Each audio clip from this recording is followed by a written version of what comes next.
नमस्कार, मैं Anushree Madhav सुरागला news channel के प्रदेश बुलेटिन में आप सभी का स्वागत करती हूँ। तो चलिए नजर डालते हैं इस वक्त की प्रमुख खबरों पर। धोखाधड़ी के मामले में एडवोकेट गिरफ्तार। अब 14 से 23 वर्ष तक के खिलाड़ियों को प्रति माह मिलेगी 2000 रुपए की छात्रवृत्ति। अवैध खनन पर कांग्रेस ने सरकार को घेरा। शिव विवाह का मनमोहक दृश्य बना भक्तों का केंद्र। आर्य कन्या इंटर कॉलेज में हुआ जनपदीय विज्ञान संगोष्ठी का आयोजन। अपने कार्यालय में प्राइवेट कंपनी का कैंप आयोजित कर पूर्व दर्जा मंत्री ने 5 दर्जन से अधिक युवाओं के उपलब्ध कराया रोजगार। सूर्य नाले में गिरी पिकअप, पुलिस और स्थानीय लोगों ने किया रेस्क्यू। चेकिंग के दौरान पुलिस ने किया 4 ग्राम स्मैक के साथ एक को गिरफ्तार। वन भूमि को अतिक्रमण मुक्त कर 1500 नए पौधों का हुआ आरोपण। मुख्य विकास अधिकारी ने किया 30.88 करोड़ की लागत के निर्माणाधीन बहुउद्देशीय हॉल का निरीक्षण। रक्षाबंधन को लेकर बाजारों में उमड़ी भीड़, पुलिस ने शुरू की अतिरिक्त चेकिंग। पुलिस ने की महिला सीएलजी व ग्रामीणों के साथ जागरूकता गोष्ठी। रक्षाबंधन के उपलक्ष्य में यूपीडब्ल्यूडब्ल्यूए ने कराई पुलिस परिवार के बच्चों के मध्य राखी मेकिंग प्रतियोगिता। अब खबरें विस्तार से। देहरादून के चर्चित फर्जी रजिस्ट्री घोटाले में आईपीएस सर्वेश पवार के नेतृत्व में बनी एसआईटी ने देहरादून के नामी अधिवक्ता कमल वर्मानी को बीती रात अरेस्ट कर लिया, जिसे रविवार को पुलिस ने न्यायालय में पेश कर जेल भेज दिया है। आपको बता दें कि एसपी दिलीप सिंह कुंवर ने प्रेस कॉन्फ्रेंस कर आरोपी वकील वीरमणि की फर्जी रजिस्ट्री में क्या भूमिका थी उससे पर्दा उठाया। साथ ही और किस किस की क्या क्या भूमिका रही वह भी साफ किया। संवाददाता सुनील राज की रिपोर्ट। बड़ा नाम है। इनकी कल रात को देर रात को इनकी अरेस्टिंग हुई है और इनका रोल, जैसे मैंने पहले बताया कि इस पूरी प्रकरण में जो रिजेक्टेड जो मामले होते थे विभिन्न कारणों से, तो उन रिजेक्टेड मामलों में उसमें से 5 मामले हैं। 5 मामले हैं। 5 मामले में से जो है 4 मामले में तो कार्रवाई हो चुकी थी और 6 मामले में कार्रवाई, 5वां मामले में कार्रवाई चल रही थी। जैसे मैंने पहले आपको बताया कि इन मामलों में जो कमी पेशी होती थी उनका जो है बाकायदा पेपर्स में जो कमियां हैं उसको बहुत ही मतलब सातिराना तरीके से उन पेपर्स को रिप्लेस करके और उसको ड्राफ्ट करके और उसको बिल्कुल एक तैयारी की हालत में फाइल को पुनः रजिस्ट्रार ऑफिस में या कलेक्ट्रेट रिकॉर्ड रूम में रखा जाता था और पूरा मैटर जो पेपर्स का था वो बनाना उसको और हुबहू उसी ढंग से बनाना, उसमें पूरी कार्रवाई करके उसको रेडी पोजीशन में रख देना और तब एक क्लेम करना कि साहब हमारी फाइल आपके रजिस्ट्रार ऑफिस में या कलेक्ट्रेट में पड़ा हुआ है और किन्हीं कारणों से इसका नहीं हो पाया है, इसको फर्दर उसमें परस्यू करके उसको फर्दर उसमें रजिस्ट्री और म्यूटेशन की कार्रवाई करने के लिए उसमें फिर दबाव बनाना। उसमें फिर कुछ मामलों में सक्सेसफुल हो गए थे लोग। तो उसमें बेसिकली इस जो वकील साहब हैं वीरमणि जी, उनका एक बहुत महत्वपूर्ण रोल है। जो मटेरियल जिन फाइलों में जो कमी पेशी जैसे मैंने बताया उन पेपरों उनका मटेरियल तैयार करके ड्राफ्ट करके उसको उसमें पूरा काम बेसिकली इन्हीं का था और एक केपी सिंह के मदद से, केपी सिंह के कहने पर केपी सिंह के साथ कोऑर्डिनेट करके ये काम किया गया। और आपको बता दूं कि इसके साथ साथ जो है मतलब जो खरीदारी के लिए जो आते थे लोग, उनको भी जो है एक तरह से एश्योर करना कि भाई ज़मीन बिल्कुल ठीक है, मैंने देख लिया है। क्योंकि वकील साहब जो हैं एक जाने माने वकीलों में से एक हैं सिविल मैटर्स में, इसलिए जो है वो अगर किसी को समझा दिया भाई मामला ठीक है, उसमें कोई दिक्कत नहीं है, तो लोग एश्योर हो जाते थे। तो वो वही इनका काम था और इसमें फर्दर हम लोग अभी जांच कर रहे हैं। कुछ अभी और निकट भविष्य में और गिरफ्तारियाँ होंगी और क्योंकि मामला विवेचनाधीन है, ज़्यादा मैं बताऊंगा नहीं आपको, लेकिन जैसे जैसे मामला गिरफ्तारी होंगी मामले में और प्रोग्रेस होंगी आप आपको बताते रहेंगे। राष्ट्रीय खेल दिवस के अवसर पर देहरादून में एक कार्यक्रम का आयोजन किया गया, जिसमें मुख्यमंत्री धामी बतौर मुख्य अतिथि पहुंचे। साथ ही इस दौरान सीएम धामी ने मुख्यमंत्री प्रोत्साहन योजना का शुभारंभ भी किया, जिसके तहत सरकार 14 से 23 वर्ष तक के खिलाड़ियों को प्रति माह 2000 रुपए छात्रवृत्ति के रूप में देगी। संवाददाता सुनील राज की रिपोर्ट।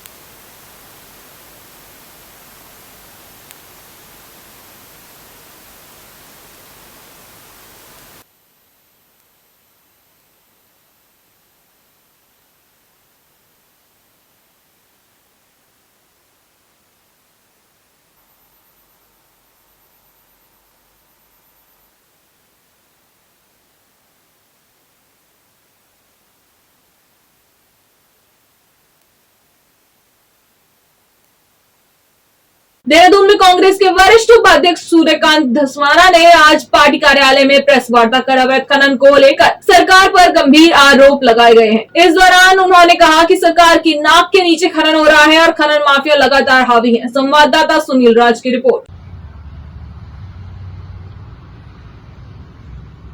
कल से वो भी पहुंच गए प्रभारी जी से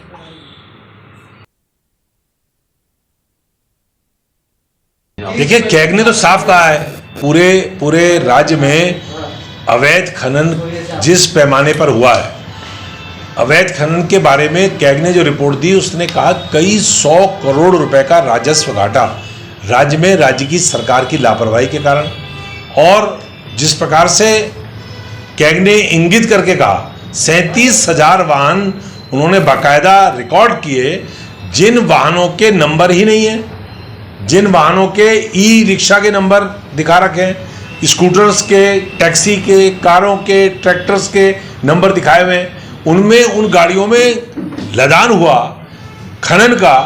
और सबसे बड़ी बात यह है कि वो खनन जो है वो सरकारी कामों में इस्तेमाल हुआ, सरकारी टेंडर्स जिनके कामों के हुए उन कामों में वो खनन इस्तेमाल हुआ।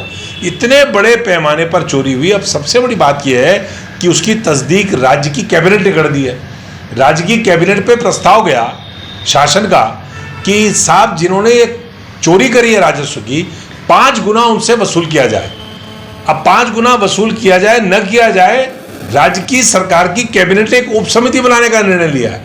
यानी कि उप समिति ये तय करेगी कि चोरी के मामले में जो हानि हुई है राजस्व की वो 5 गुना ली जाए, 4 गुना ली जाए, 3 गुना ली जाए, हमें इससे आपत्ति नहीं है। 5 गुना लें आप, 2 गुना लें, 3 गुना। सबसे पहली बात यह है कि जिन्होंने चोरी करी उनके खिलाफ कार्रवाई क्या करी आपने। इतने बड़े पैमाने पर राज्य को राजस्व घाटा पहुंचाया गया। माननीय उच्च न्यायालय ने भी उस पर टिप्पणी करी कि हजारों करोड़ों का 2,500 करोड़ रुपए का खनन के मामले में राजस्व घोटाला हो रहा है, राजस्व की हानि हो रही है। सरकार क्या कर रही है? तो सरकार ये कर रही है कि चोरों को संरक्षण दे रही है। संवैधानिक कैबिनेट की बैठक करके उप समिति बनाने का निर्णय कर रही है कि कितना राजस्व वापस लिया जाए। ये बहुत बड़ी आपत्तिजनक बात है। इसका मतलब सरकार स्वीकार कर रही है कि चोरी हुई है, चोरी सरकार के संरक्षण में हुई है। चोरी जो है वो राज्य की तमाम, हमारा आरोप है कांग्रेस का, हम शुरू से कह रहे हैं कि सरकार के मुख्यमंत्रियों से लेकर के, मंत्रियों से लेकर के, सरकार के बड़े ओहदेदारों से लेकर के, विधायकों से लेकर के, सत्ताधारी दल के बड़े नेताओं के संरक्षण में ये खनन घोटाला चल रहा है। राज्य में अभी भी वो खनन चल रहा है अवैध। उनकी चाय तो एक साथ होनी चाहिए, सब लोग एक साथ बैठना ही नहीं चाहते। पापा, try this. लो, सब लपक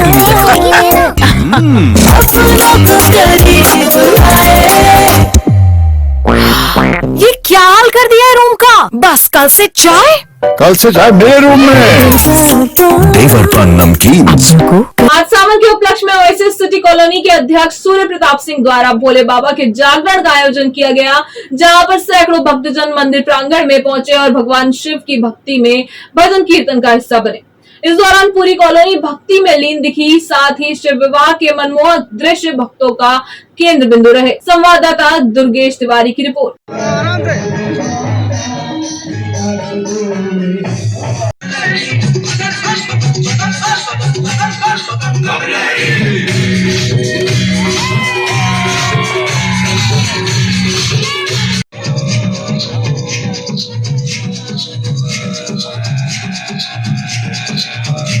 अपने हिसाब से शादी कर रहे हैं और सुसाइड भी कर ले रहे हैं, क्योंकि ना तो वो अपने माँ बाप से बोल सकते हैं। और मैं यही कहना चाहूँगी अपने सनातन धर्म के हिसाब से शादी ब्याह बच्चे करें और जो है अपने धर्म के पुराने रीति रिवाजों का पालन करें। इससे हमारे समाज का और धर्म का उत्थान है। को माता के रूप में जानते हैं, तभी हमने इस जो जागरण आज हुआ है, हमने शिव विवाह इसका नाम ना देके इसको गौरी पूजन का नाम दिया है। तो शिव जागरण और गौरी पूजन। हर हर महादेव, हर हर महादेव। जय श्री गणेश। भगवान सनातन धर्म को आगे बढ़ाना है। इस बारे में सोच के सभी लोगों को एकत्रित करना है और चली जाना है। कितने सालों से ये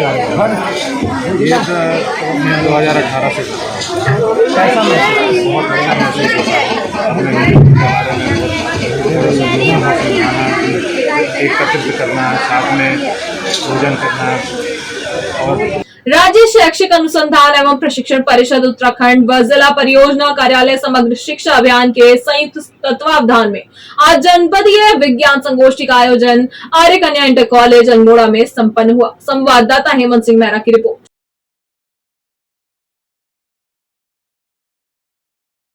रोजगार की तलाश कर रहे युवाओं के लिए प्राइवेट कंपनी के द्वारा सिक्योरिटी गार्ड के रिक्त पदों पर भर्ती के लिए लगने वाले कैंप को पूर्व दर्जा मंत्री बिट्टू कर्नाटक द्वारा अपने कैंप कार्यालय में आयोजित करवाया गया। संवाददाता हेमंत सिंह मेहरा की रिपोर्ट।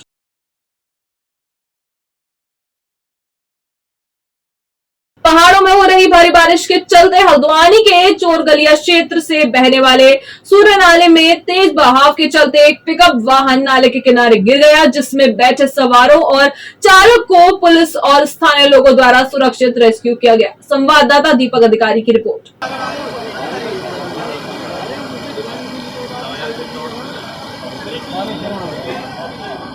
उसको चक्कर आ गया होगा ना। जनपद उधम सिंह नगर के जसपुर पुलिस को बड़ी सफलता हाथ लगी है। आपको बता दें, जसपुर पुलिस ने गुल्लरगोजी मोड़ पर चेकिंग के दौरान मोहम्मद शादाब निवासी महुआ डाबरा को 4 ग्राम स्मैक के साथ गिरफ्तार किया। साथ ही पुलिस ने आरोपी के खिलाफ एनडीपीसी एक्ट के तहत मुकदमा दर्ज कर जेल भेज दिया।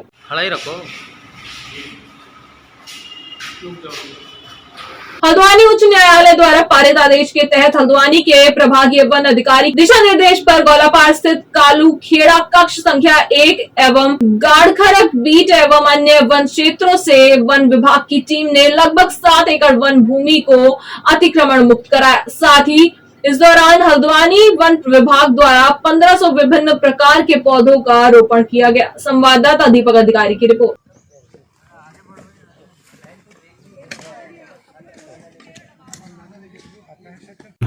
ये हमारे जो हल्द्वानी डिवीज़न में कुछ अतिक्रमण है वो काफ़ी सालों से कंटिन्यू चला रहा है। तो अभी 27 तारीख को ये छकाता रेंज का एक कालूखेड़ा ब्लॉक है, उसमें हमने 2.86 हेक्टेयर ज़मीन जिसमें खेती की जा रही थी उसको खाली करा के उस पर वृक्षारोपण कार्य करा दिया गया है।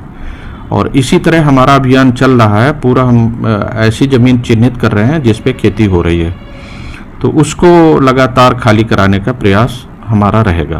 मुख्य विकास अधिकारी विशाल मिश्रा ने मनोज सरकार स्टेडियम पहुंचकर 30.88 करोड़ की लागत के निर्माणाधीन बहुउद्देशीय हॉल का निरीक्षण किया। निरीक्षण के दौरान उन्होंने निर्देश दिए कि हॉल निर्माण कार्य समयबद्धता से दिसंबर 2023 तक पूर्ण किया जाए और निर्माण कार्य में गुणवत्ता पर विशेष ध्यान दिया जाए। संवाददाता दुर्गेश तिवारी की रिपोर्ट।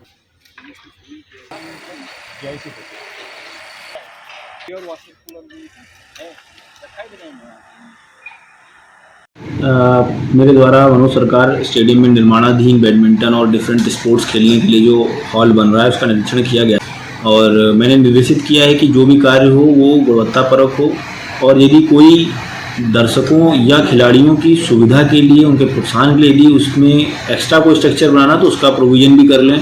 मुझे एक संशय था कि जल निकासी संबंधी कुछ इशू हो सकते हैं, तो मैंने उस पर भी उनका ध्यान आकर्षित किया है कि किसी भी तरीके की ऐसी अव्यवस्था ना हो जिसमें जल निकासी को लेकर के स्ट्रक्चर को कोई डैमेज हो।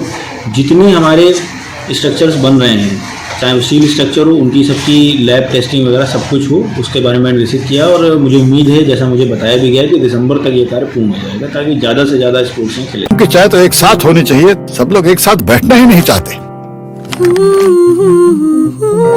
पापा, try this. सब लपक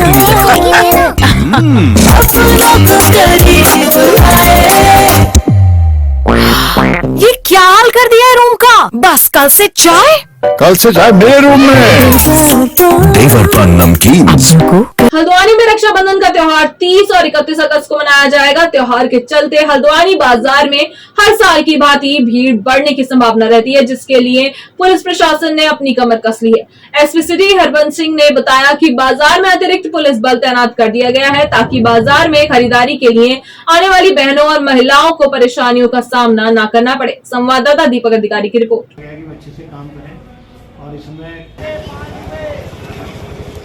आगामी 30 अगस्त को और 31 अगस्त को राखी का त्यौहार मनाया जाएगा और आज 29 अगस्त से ही बाजार में माताओं बहनों की बहुत भीड़ रहेगी। इसके मद्देनज़र शहर के अंदर, बाजार के अंदर अतिरिक्त पुलिस बल की व्यवस्था की गई है, जिसमें महिला पुलिस और पीएसी और हमारा सिविल पुलिस का बल लगाया गया है और सबको ये निर्देशित किया गया है कि जो माताएं बहनें रक्षाबंधन की खरीदारी के लिए आएंगी उनको किसी प्रकार की अव्यवस्था ना हो और वो अच्छे से खरीदारी कर सकें और सुरक्षा की दृष्टि से उनके साथ कोई मिसहैपनिंग ना हो, इसके पूरे प्रबंध किए गए हैं।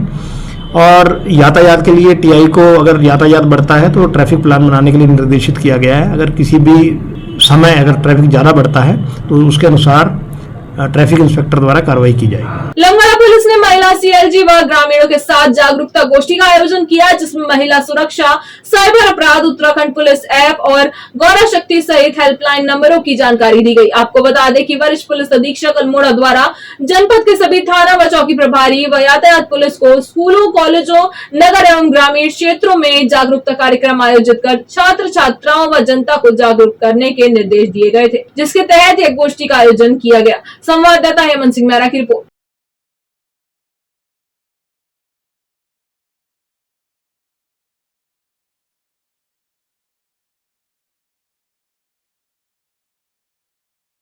रक्षाबंधन पर्व के उपलक्ष्य में अल्मोड़ा में पुलिस परिवार के बच्चों के मध्य राखी मेकिंग प्रतियोगिता करवाई गई, जिस दौरान बच्चों ने सुंदर एवं आकर्षक राखी बनाकर अपना हुनर प्रदर्शित किया। संवाददाता हेमंत सिंह मेहरा की रिपोर्ट।